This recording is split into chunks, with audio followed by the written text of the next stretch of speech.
अस्सलाम वालेकुम dear students, मेरा नाम मिर्ज़ा मोहम्मद उस्मान है और मैं आपका बायोलॉजी का टीचर हूँ। आज डियर स्टूडेंट हम बात करेंगे साइनैप्स के ऊपर। ये बड़ा इंपॉर्टेंट कॉन्सेप्ट है इन नर्वस सिस्टम।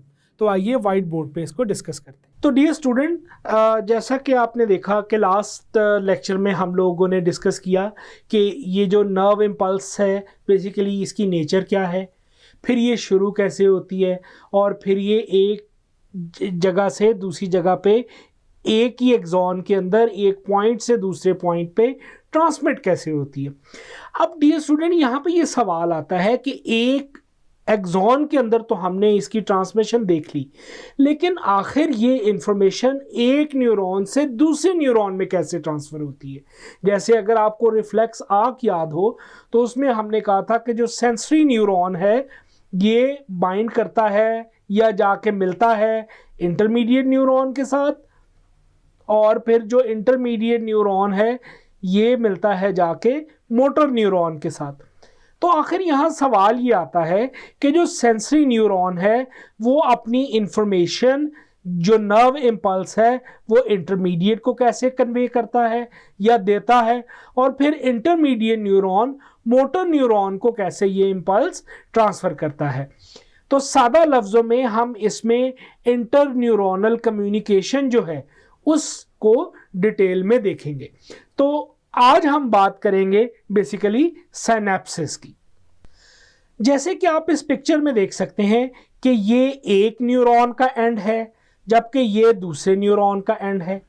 अब यहाँ पे ये चीज़ बड़ी क्लियरली देखी जा सकती है कि ये जो दो न्यूरॉन आपस में कम्युनिकेट कर रहे हैं ये एक दूसरे से जुड़े हुए बिल्कुल नहीं हैं, बल्कि इन दोनों के न्यूरॉन्स के दरमियान में ये एक स्पेस है। तो आखिर ये एक न्यूरॉन की इंफॉर्मेशन, ये जैसे न्यूरॉन 1 है, इसकी इंफॉर्मेशन इस न्यूरॉन 2 को इस पर्टिकुलर पॉइंट के ऊपर कैसे कन्वे होती है। ये जो पॉइंट है यहाँ पे, ये जो यूनियन है इन दो न्यूरॉन्स की, इस तरह से कि ये दोनों एक दूसरे के साथ अटैच भी ना हो और इनके दरमियान में ये स्पेस भी रहे, इस पूरी असेंबली को हम बेसिकली साइनैप्स कहते हैं। इस साइनैप्स के ऊपर कोई cytoplasmic connection between the to neurons नहीं होता, बल्कि उनके दरमियान में ये इस तरह का माइक्रोस्कोपिक गैप होता है। अब अगर हम बात करें कि इस साइनैप्स के डिफरेंट कंपोनेंट्स कौन कौन से हैं,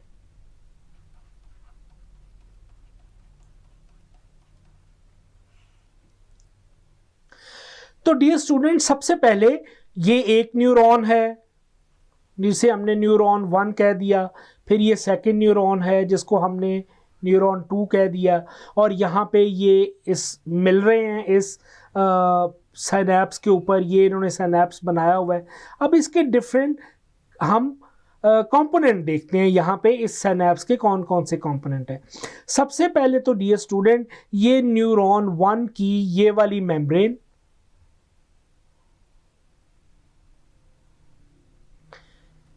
इस पूरी मेम्ब्रेन को हम बेसिकली प्री साइनेप्टिक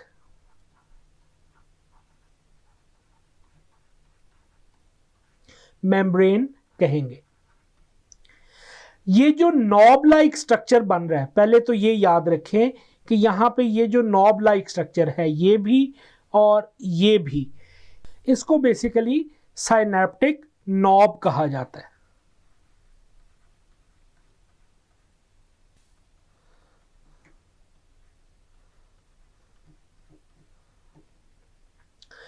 तो यहां पे ये प्री साइनेप्टिक मेम्ब्रेन आ गई। उसके बाद अब ये जो न्यूरॉन 2 की साइनेप्टिक नॉब है, यहां पे ये इसकी मेम्ब्रेन, इसको हम पोस्ट साइनेप्टिक मेम्ब्रेन कहेंगे। इन दोनों नॉब्स के दरमियान में या प्री साइनेप्टिक और पोस्ट साइनेप्टिक मेम्ब्रेन के दरमियान में ये जो पूरा गैप है, इस गैप को साइनेप्टिक क्लेफ्ट कहते हैं।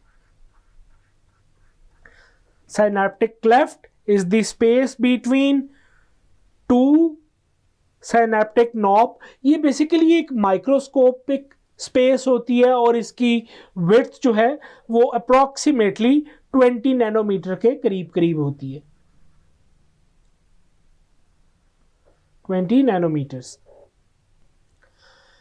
अब डियर स्टूडेंट ये चीज याद रखिए कि एक सिंगल न्यूरॉन एक से ज्यादा साइनेप्सिस बना सकता है अगले फाइबर्स के, डिफरेंट न्यूरॉन्स के, जो पोस्ट साइनेप्टिक मेम्ब्रेन के बाद या पोस्ट साइनेप्टिक साइड के ऊपर एक से ज्यादा न्यूरॉन के साथ वो ये साइनेप्स बना सकता है।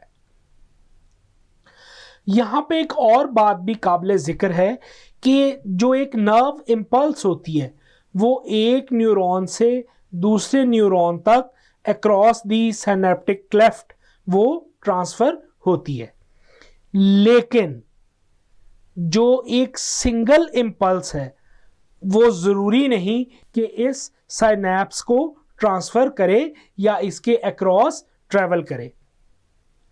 वो 2 या 3 इंपल्सेस का वेट करेगी या रिक्वायर होंगी उसको 2 to 3 इंपल्सेस कि वो यहां इस साइनेप्टिक नॉब तक आए, बड़ी रैपिडली आए विदाउट द इंटरवल्स, और उसके बाद या फिर साइमल्टेनियसली आए, और फिर इसके बाद ये इंफॉर्मेशन या इंपल्स ट्रांसफर होगी अक्रॉस द साइनेप्टिक क्लेफ्ट।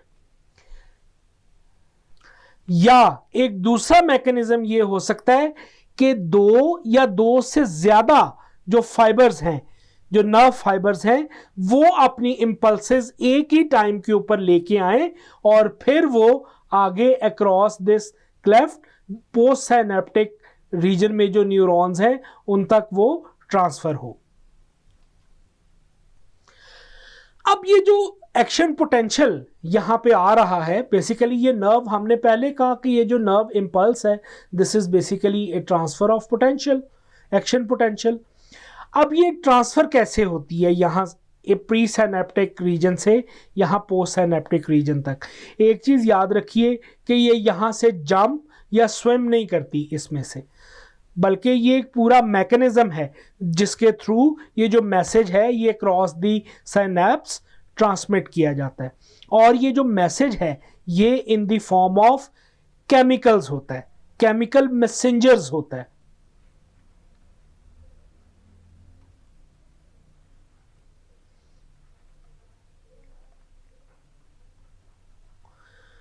ये जो केमिकल मैसेंजर्स हैं ये बेसिकली इस मैसेज को इस न्यूरॉन 1 की जो साइनेप्टिक नॉब है वहां से इस न्यूरॉन 2 की जो साइनेप्टिक नॉब है वहां तक लेके आते हैं।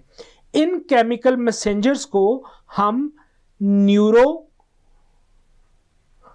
ट्रांसमीटर्स कहते हैं।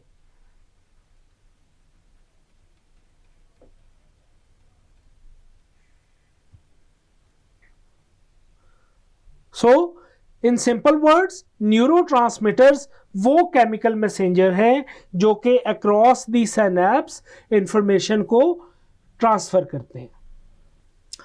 आइए स्टूडेंट अब ये देखते हैं कि आखिर ये इंफॉर्मेशन का ट्रांसफर एक्चुअली होता कैसे। तो सबसे पहले जो है वो एक्शन पोटेंशियल आएगा,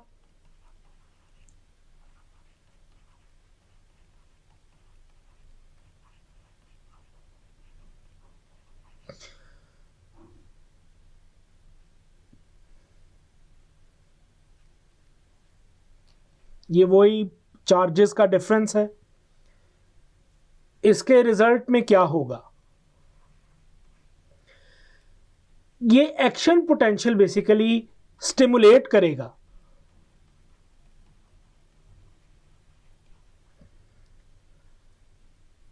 opening of the voltage gated channels को,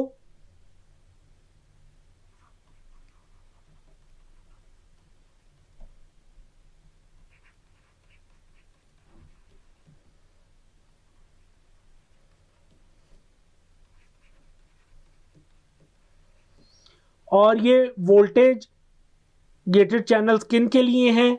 ये कैल्शियम आयंस के लिए हैं।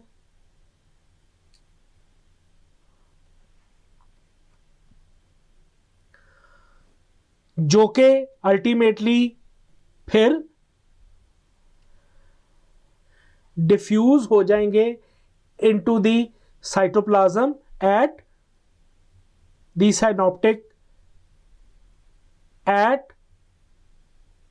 Synaptic knob of first neuron.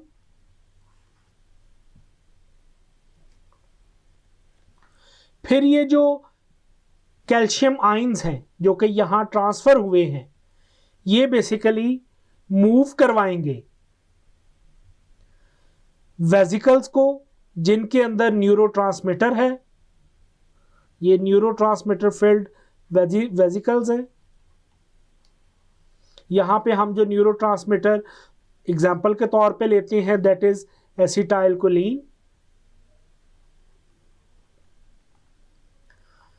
और ये इसको क्या करेंगे? इसको मूव करवाएंगे towards the pre synaptic membrane. This is pre synaptic membrane. ये इस वेसिकल को इसकी तरफ, इस पूरे वेसिकल को इस प्री साइनेप्टिक मेम्ब्रेन की तरफ मूव करवाएंगे। जब ये वेसिकल इस प्री साइनेप्टिक मेम्ब्रेन को टच करेगा तो फिर वो इस न्यूरोट्रांसमीटर को इस साइनेप्टिक क्लेफ्ट में रिलीज कर देगा, इस जगह पे। अब जो ये पोस्ट साइनेप्टिक मेम्ब्रेन है, इसके ऊपर ये रिसेप्टर्स हैं न्यूरोट्रांसमीटर के लिए।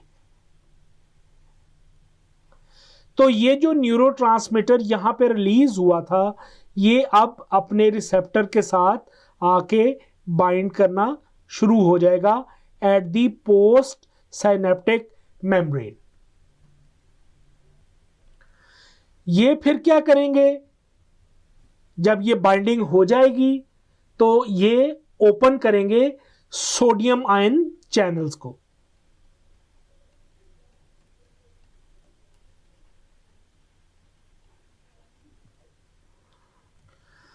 अब सोडियम आयन जब अंदर आएंगे through the open channels in the post synaptic membrane, तो ये फिर जो पोस्ट साइनेप्टिक मेम्ब्रेन है और जो ये न्यूरॉन है पोस्ट साइनेप्टिक न्यूरॉन, इसको बेसिकली ये डीपोलराइज कर देंगे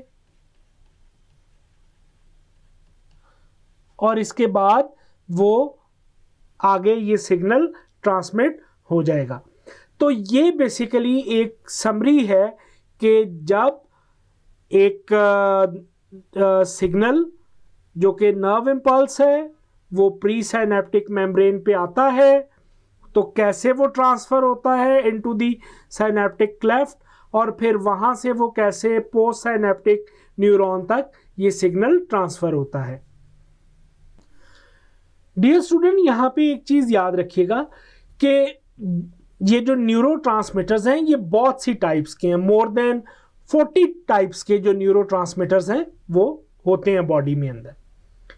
हमने अभी यहाँ पे सिर्फ ये एसिटाइलकोलिन का जिक्र किया, सिर्फ आपको समझाने के लिए। इनमें से कुछ जो न्यूरोट्रांसमीटर्स हैं वो एक्साइटेटरी होते हैं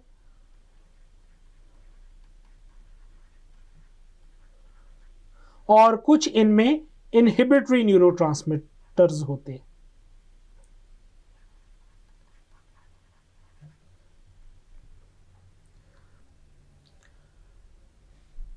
इनमें से जो नॉर एड्रेनालिन और एसिटाइलकोलिन है ये सारे नर्वस सिस्टम में पाए जाते हैं, लेकिन जो डोपामीन है, ग्लूटामिक एसिड है and gamma amino butyric acid जिसको हम गाबा कहते हैं, ये सिर्फ आपको ब्रेन में मिलेंगे।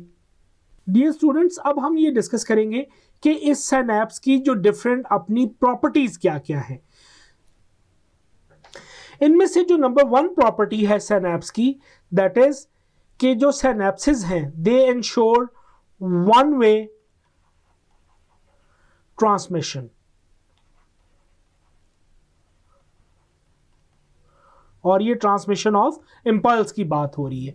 इसमें जो इंपल्सेस हैं वो सिर्फ एक डायरेक्शन में पास कर सकती हैं। इसकी वजह क्या है?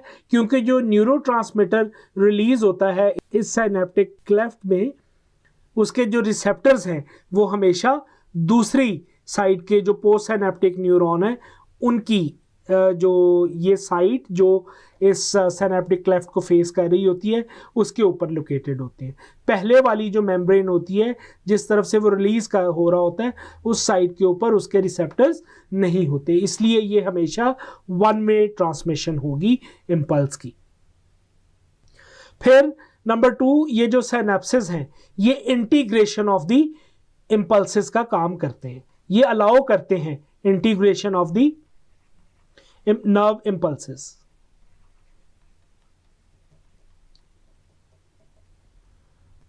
अब जो भी एक न्यूरॉन होता है उसकी जो टर्मिनल एंड के ऊपर अपनी एक्सॉन के वो बहुत सारे सिनैप्सेस बना सकता है आगे भी, लेकिन इसमें ये जो इंटीग्रेशन वाला फैक्टर है ये इस चीज को इंश्योर करता है कि जो इंपल्सेस लो फ्रीक्वेंसीज की हो वो ट्रेवल ना हो आगे, ताकि वो ब्रेन तक ना पहुंच सके। अब इसका फायदा क्या होता है कि ये जो ब्रेन है वो सेंसरी इंफॉर्मेशन से ओवरलोडेड नहीं होता।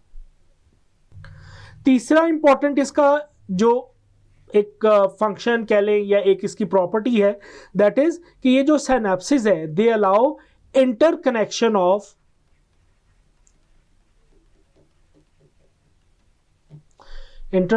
Of nerve pathways.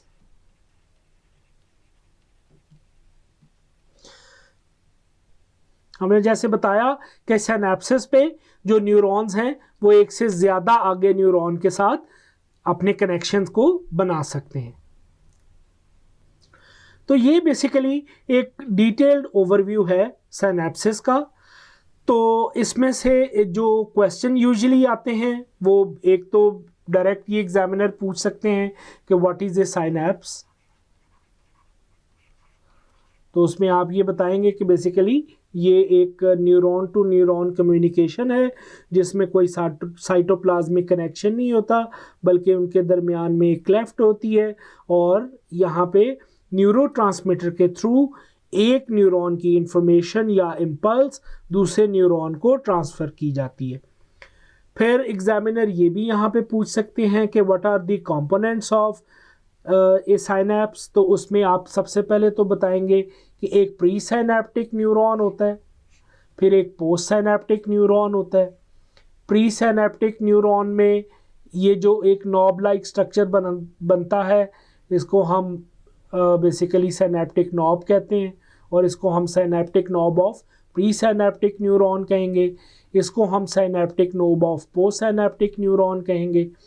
फिर ये जो पहले न्यूरॉन की ये मेम्ब्रेन है इसको हम प्री साइनैप्टिक मेम्ब्रेन कह देते हैं और फिर इसी तरह जो पोस्ट साइनैप्टिक न्यूरॉन की ये मेम्ब्रेन जो इस साइनैप्टिक क्लेफ्ट को फेस करती है इसको हम पोस्ट साइनैप्टिक मेम्ब्रेन कह देते हैं। तो फिर आप ये साइनैप्टिक क्लेफ्ट बताएंगे जिसमें न्यूरोट्रांसमीटर रिलीज़ होता है और फिर ये पोस्ट साइनैप्टिक मेम्ब्रेन में आप ये भी बताएंगे कि इसके ऊपर रिसेप्टर्स होते हैं न्यूरोट्रांसमीटर्स के। फिर उसके बाद ये चीज़ ड्रॉ एंड लेबल में भी पूछी जा सकती है कि draw and label A synapse. तो आप ये जो फिगर आपके सामने है इसको आप ड्रॉ करेंगे, जो जो चीज़ें इसमें लेबल हुई हुई हैं वो आप वहाँ पे लेबल कर दीजिएगा। फिर एग्जामिनर आपसे ये भी पूछ सकता है कि what are the different properties of synapse, तो उसमें ये जो आपको मैंने एक्सप्लेन की कि इसमें वन वे ट्रांसमिशन होती है, इसके बाद इंटीग्रेशन ऑफ इम्पल्सेस है और फिर इंटरकनेक्शन ऑफ नर्व पाथवेज है। ये डिफरेंट प्रॉपर्टीज़ हैं इस साइनैप्स की। फिर अगर आपसे ये पूछा जाए कि describe the mechanism of transfer of impulse from one neuron to other neuron at a synapse, तो वो जो मैंने आपको यहाँ पे बताया था कि सबसे पहले जब इम्पल्स यहाँ तक पहुँचती है तो उसके बाद जो एक्शन पोटेंशियल है वो voltage gated calcium ion channels को ओपन कर देता है, कैल्शियम डिफ्यूज़ हो जाता है इस प्री साइनेप्टिक मेम्ब्रेन से होता हुआ ये synaptic knob of the pre synaptic neuron में।